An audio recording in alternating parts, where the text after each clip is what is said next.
What's up, everybody? Welcome to Podcast Now. I'm Alex. In this video, I want to talk about Assassin's Creed Shadows and a new interview that talks about the length of how long they've been making this game. I know a lot of the conversations on this game tend to boil down to one or two different things. That's cool. You could talk about it in the comments, knock yourselves out. I do just want to talk about this, though, because I think it's interesting. I think it kind of paints a picture for future Assassin's Creed games, / it honestly almost raises my expectation, and not saying like they'll deliver or not deliver, right? Like either one, we'll see at the end of the day, but I think it raises, okay, here's what I'm expecting now based off of, what they're telling us, how long the game's been in the works. And so it came from GameIndustryBiz, and you can see the title, 4 years offers the right balance to make a new Assassin's Creed game. And they talked to this lead producer of the game, and they talk about that it's the longest development cycle for the series so far, and 25% longer than its acclaimed predecessor, 2020's Assassin's Creed Valhalla. It's been in the work, obviously, 4 years. It's great to work on a game that comes after something with the pedigree of Valhalla, but obviously there are great expectations. We always want to go better. I don't know if that's actually the right way of saying it, which is what we're trying to do with Shadows. We are pushing the limits of what we can do. It's always a balance between time and cost, but the more time you have, the more you can iterate. Yes, you can put more people on a project and do it on shorter time, but that doesn't give you more time to iterate because it takes time to get the feedback from your players, your team, and then see what works and what doesn't and how to improve. 4 years, I think, is the right balance to go from conception to production and get the feedback necessary to adapt. And then they talk about authenticity. We are trying to create a game that is authentic as possible. It's something we take pride in, and that is also a very long process. When we build a Japanese house from feudal Japan, it is very different from, say, a French medieval house or an English one. So you have to learn as artists where things go inside a feudal Japan house. Maybe the food doesn't go there. You have to get everything you need to know and learn it, and that process is long. They talk about kind of how they did the research part. So it begins with internal research before working with external consultants and historians. In the case of Shadows, the team also involved its teams in Osaka and Tokyo. Then once that research has been completed, a team hop on a plane and visits the location where the game will take place. It's not feudal Japan, obviously, but it's good to go on site because it is only then that we realize it is very different to what we think it is. It is very interesting because when the team went there, one of the things that jumped out was the forests and how they are. We had made some forests based on the Greece landscape for Odyssey, but when we went, we noticed it was very different to what we had done, and we had to change it. You don't necessarily find that stuff out when doing historical research. They say, obviously, when we make a game, we are trying to appeal to a global audience. Since we are making a game in Japan, we do hope to appeal to more Japanese players. So it's very important that we try to be as authentic as possible. We come from a humble position of we don't know anything and we need to learn everything from scratch. We are making sure we respect things because that is something very important to Japanese people, as it is many countries. When you come in, you don't want to come in as if you know everything. We want to build something that when you see and play it, they will recognize their own country. Okay, so there you go, kind of like a two-parter. Let's talk about part one. Let's do more of like the timeline stuff, and then we'll talk about the authenticity and, all that. The timeline, 4 years is kind of what I wish every game, would do. So, if you remove yourself from a lot of the stuff that's been said about Assassin's Creed, just literally looking at those years, I'm completely cool with it. It feels like, it actually is a little bit more sad when you go back and you look at past Assassin's Creed games and you say, okay, so the previous longest one, right, was back in 2020, and that took 3 years. That was the longest Assassin's Creed game at the time because they just said this one beat the last biggest one, right, or last longest one. And it's almost like this is a sweet spot. I kind of do believe them there, right? And I feel like if you can make a big open world game in 4 years, you're doing pretty okay, especially by now's standard. Now Ubisoft has thousands and thousands of people that work on Assassin's Creed games. So, if you do something like this versus, say, like a Ghost of Tsushima, well, this game's going to be bigger, and it's also going to have far more people, kind of working on it. So you kind of have to, just remember that as you talk about it, as you think about it. But again, then I go back and I say, oh, man, you think about, like, the Unities and the Syndicates and, things like that, and those games were probably made, what do you want to say, year and a half, 2 years max. So, okay, I think they found a pretty good spot with the 4 years. And hey, I guess what's interesting about it, though, right? When I think, okay, that's the past. What about the future? So they talk about, like, that seems to be a sweet spot. I wonder, number one, will that change depending on how the game does? If this game does extremely well, it reinforces a lot of the stuff that they just did, right? If the game does not do very well, right?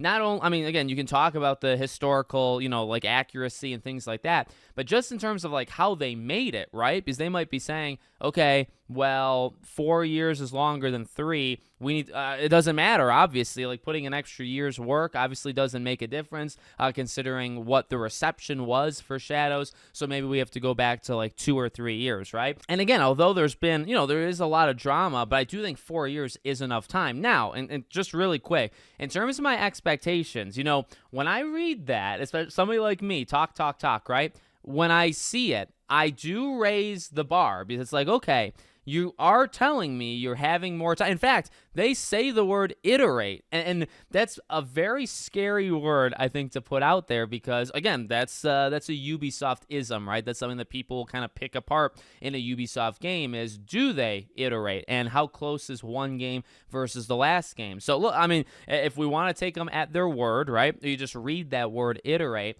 okay, my expectations are going up. They're absolutely going up because you had the longest time possible to make this game, longer than any other Assassin's Creed game. So in terms of bugs and glitches and things like that, I'm not saying perfect. No game can be perfect. These games are 100+ hours, right? There's going to be some problems no matter what. I don't really like that, like actually at all, but I guess it's almost like an acceptance thing. You don't even have to like that. You have to accept it. You just kind of have to accept it in the modern gaming age, I guess, right? But I will say, like, my bar for, like, how many of these things I'll tolerate has now lowered, where it's like, okay, maybe if I was willing to give you 10 things that I saw in the game that are kind of glitchy, maybe now it's 5, because you talk about that you got extra time, and that time goes to polish. That time goes to fix it, ironing out these details, right? And then you talk about iteration, and, this is something, and I'll be honest, like, while there's been all the talk on the Yusuke stuff and the Japanese culture and whatnot, in terms of, like, the game itself, again, not saying that is or isn't important. You can knock yourselves out in the comments. But from what I've, like, analyzed in my own head on Assassin's Creed Shadows so far, the game does feel still very similar to, and okay, do I expect them to completely reinvent the wheel? No. But I have been very honest that, like, the newer Assassin's Creeds, they're fine. I don't hate them, but I definitely don't love them. The gameplay style is different from, obviously, like, the earlier Assassin's Creed games. I just replayed Assassin's Creed 2, and I'm not going to sit here and tell you that combat was great. In fact, it's actually kind of not, especially if you replay it nowadays. It's not. The executions are cool, but, I mean, it's really not a great, like, actual sword fighting or whatever. So there's pros and cons, to changing things over time. But again, when you talk about iteration, okay, I'm looking at Origins, Odyssey, Valhalla now, right? I'm looking at those things. And if this game is just very samey and it's just in Japan, and that's it. And I mean, okay, you could talk about the Yusuke stuff and the Naoe stuff, and there does seem to be some things different about that, right? But it's almost like I'm more on the lookout for them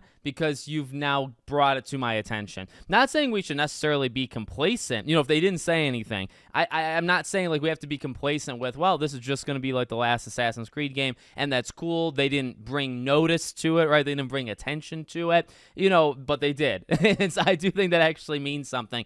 And then you have the historical accuracy kind of part. Look, let me just say this, and we'll kind of peace out, right? We've talked about the Yusuke stuff. We've talked about the Japanese stuff. So let me just say, I get, because I think the article itself and what they are talking about is a little bit more like micro kind of details, right? Where it's the buildings, it's the things inside the buildings, it's how the forest and stuff like that. And honestly, I don't doubt that stuff at all. I actually think Assassin's Creed has always done. You look at Italy and Assassin's Creed 2. I keep bringing up it's fresh in my mind, so I kind of have to. But you go from there. You can go back to Assassin's Creed 1, but they have actually very much been good with that stuff. Now you can argue, okay, well they're focusing on like these smaller things, but then like the general kind of concept, they a little bit more like wishy-washy. That's cool. That's fine. You can have that opinion, right? But in terms of that, I assume if somebody sees it or you hear me read out what they actually said, it draws again light to the accuracy, and then if they don't do it accurately, they are not necessarily, I mean, you could say maybe they're lying to you, or, again, their priorities are in a different place. Again, however you want to rationalize it, I would get that. Again, it's something that they're bringing attention to. They want the game to be known for the Japanese audience. They want to grow it there. They want them to see their culture and their region in the game. You know what I mean? So, okay, well, if you do that, you're painting this like X on your back where, okay, like you got to make sure you're doing it good. And again, like to be fair, but also like to keep in mind all of this stuff that we've talked about, I think some of those smaller details are already there. I think you can already kind of see them, and I have no doubt they're going to be in the game. You know what I mean? It's again, you could argue, did they spend too much time focusing on where to put the food in the house versus like something else? You can argue that, but I don't doubt that food in the house thing. You know what I mean? I think there is going to be a lot of accuracy in terms of the look and the aesthetic and stuff. It's just, is it what you want to see? Is it the bigger picture, smaller picture, all that jazz? Let me know what you guys think in the comments. Make sure, as always, you're subscribed to the channel, bell icon turned on, and I hope to see you all on the next one.